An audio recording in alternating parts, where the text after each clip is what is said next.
आपने बहुत सारी किताबें पढ़ी हैं, आज मुझे ये बताइए कि पूजा में सबसे ज़्यादा ज़रूरी चीज़ क्या है, क्या होनी चाहिए? पूजा में सबसे जरूरी चीज हम सब बोलते हैं भाव है। भगवान राम ने भी शबरी को जब नवदा भक्ति समझाई तो उसमें नौवीं जो भक्ति थी वो थी सरलता।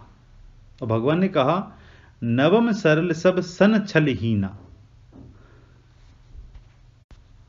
तो आज मैं तुम्हें ऐसी ही एक सरलता की कहानी सुनाता हूं।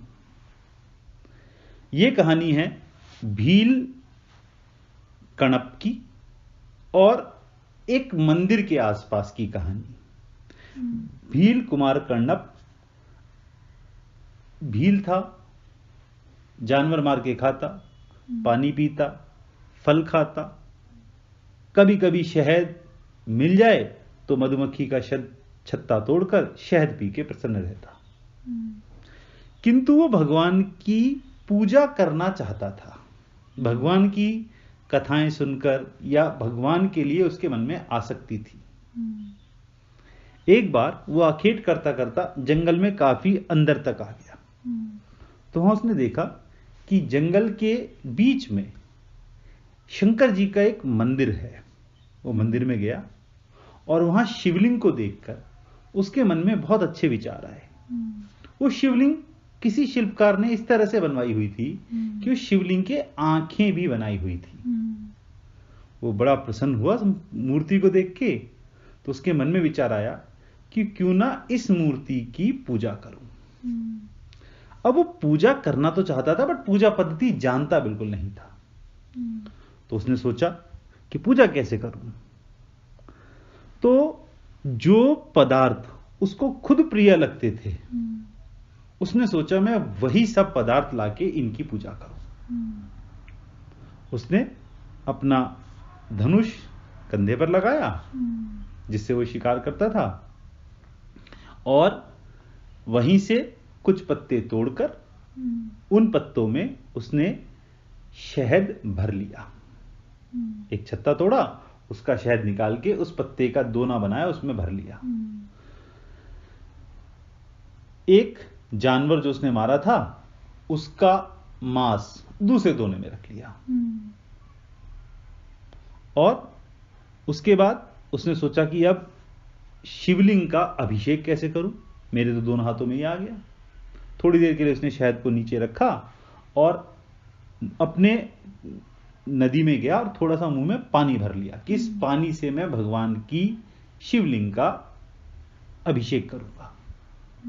और फूल चढ़ाने के लिए फूल कैसे लेके चलूं, तो उसने कुछ फूल तोड़े और अपने सिर में जगह जगह लगा लिए। सिर में फूल लगा लिए, मुंह में पानी भर लिया और एक हाथ में मांस दोने में रख लिया और दूसरे हाथ में शहद। और वो चल दिया मंदिर की तरफ। मंदिर में जाकर उसने पहले मुंह से जल से अभिषेक करा, शहद भगवान के ऊपर चढ़ाया, फूल चढ़ाए और मांस भगवान के सामने अर्पण कर दिया।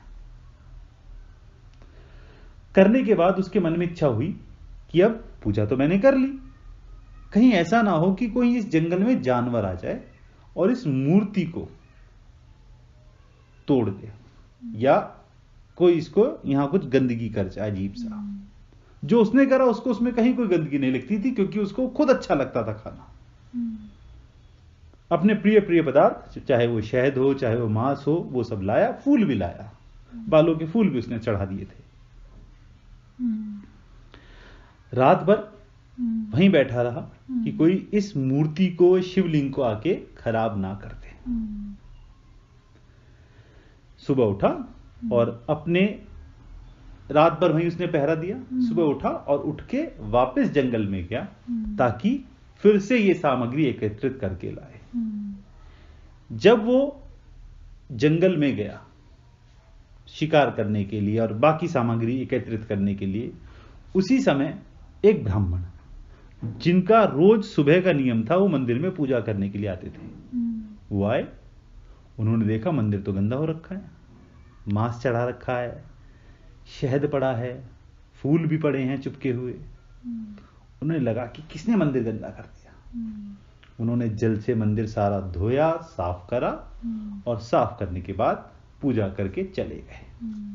इतने में वो भील कुमार कणप वापिस आया तो उसने फिर वही देखा कि मंदिर बिल्कुल साफ। तो उसने फिर से वैसे ही अपनी पूजा पद्धति करनी शुरू करी। मुंह के जल से अभिषेक करा, सिर के फूलों पे जो बाल लगा के लाया था उनको भगवान पर अर्पण करा, शहद डाला और मांस सामने रख के पूजा करी, हाथ जोड़ के बैठ गया। वो भूल गया कि उसको परिवार में जाना है, बस उसको पूजा करना अच्छा लगे अपनी विधि से, और मूर्ति की रक्षा या शिवलिंग की रक्षा के लिए बैठा रहा। इसी तरह क्रम चलता रहा। सुबह पंडित जी आते, मूर्ति को गंदा देखकर वहां सफाई करते, कणप आता, कणप अपनी तरह से फिर पूजा करता और रात भर वहां पहरा देता और सुबह आखेट के लिए चला जाता। बहुत दिन बीतते गए तो एक दिन उन ब्राह्मण कुमार पंडित जी ने सोचा कि ये चक्कर क्या है, मैं रोज सफाई करता हूं, सुबह आके देखता हूं फिर गंदा मिलता है, तो आज मैं रुककर देखता हूं है क्या।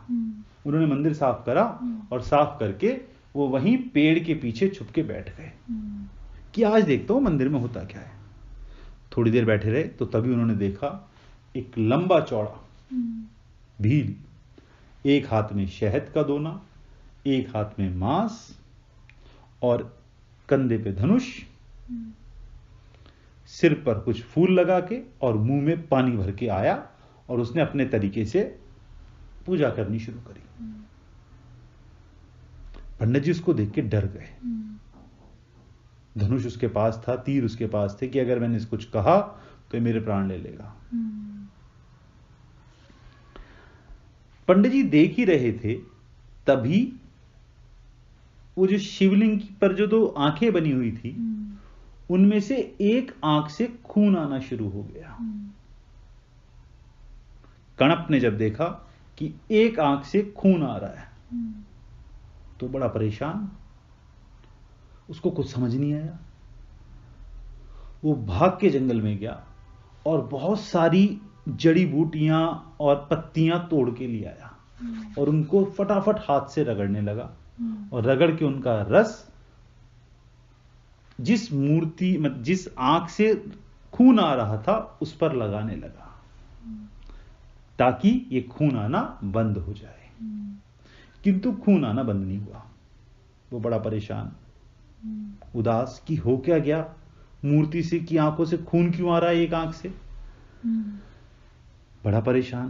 तभी उसके दिमाग में किसी उसके गांव के वृद्ध आदमी की एक बात उसके दिमाग में आई कि अगर कहीं किसी शरीर का कोई अंग खराब हो जाए तो किसी दूसरे व्यक्ति के उसी अंग से उसका उपचार करा जाए तो उपचार बहुत जल्दी होता है।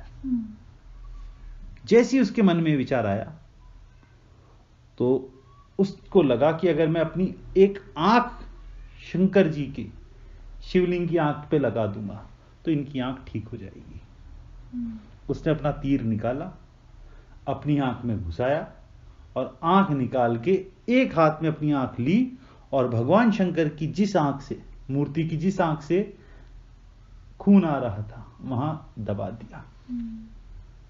जैसे ही उसने वो दबाया तो उसने देखा एक आंख भी, उसको अपना दर्द का कुछ पता नहीं, उसका दर्द सारा, उसको पता ही नहीं चल रहा कि मुझे दर्द है, बट उसके मन में बड़ी प्रसन्नता कि अब मूर्ति से खून आना बंद हो गया।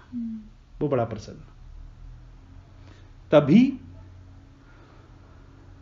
दूसरी आंख से, मूर्ति की दूसरी आंख से खून आना शुरू हो गया। अब वो फिर पर किंतु अब उसको कोई ऐसी बहुत समस्या नहीं हो रही थी। क्यों? क्योंकि इसके मन में पहले जब पहली आंख से खून आ रहा था तो बड़ा रो रहा था, बड़ा परेशान था, बट अब उसको इतनी समस्या नहीं थी क्योंकि अब उसको उपाय मिल गया था कि अगर जिस आंख से खून आ रहा है मैं अपनी एक आंख लगा दूंगा। तो वो खड़ा हुआ और जिस आंख से खून आ रहा था मूर्ति की, उस आंख पर उसने अपना अंगूठा लगाया पैर का। वो इसलिए कि अगर जब मैं अपनी दूसरी आंख भी निकाल के लगाऊंगा तो मैं तो अंधा हो जाऊंगा, तो मुझे पता कैसे चलेगा कि किस जगह मुझे वो आंख लगानी है। तो इसलिए जहां लगानी है उस जगह उसने अपना अंगूठा पैर का लगा दिया और दूसरे तीर से, अपने हाथ में जो तीर था उससे अपनी दूसरी आंख पर आघात किया कि अभी निकाल के और लगा देता हूं, ये भी ठीक हो जाएगी। जैसे उसने आघात करने के लिए हाथ बढ़ाया, उसी समय एक चमत्कार हुआ। चारों तरफ मंदिर में प्रकाश फैल गया और भगवान शंकर स्वयं उस शिवलिंग से निकले और उन्होंने कणप का हाथ रोक लिया और उसे हृदय से लगा लिया। और उन ब्राह्मण को जो पीछे से ये सब देख रहे थे उनको संबोधित करते हुए बोले, ब्राह्मण, मुझे पूजा पद्धति प्रसन्न करती हैं, किंतु मुझे सरल श्रद्धापूर्ण भाव ही अत्यंत प्रिय है। कणप को जब भगवान ने अपने हृदय से लगाया तो कणप के नेत्र स्वस्थ हो गए। वो तो आशुतोष बन गए, आशुतोष का पार्षद बन गए। उनके साथ उनके दिव्य धाम को गया और ब्राह्मण भी, क्योंकि भील कुमार का और भगवान को उसने साक्षात देखा, तो उन्हें भी भगवान की कृपा प्राप्त हुई। अर्थात सरल भाव के सामने भगवान को दूसरी कोई भी वस्तु प्रिय नहीं है। बोलो शंकर भगवान की जय।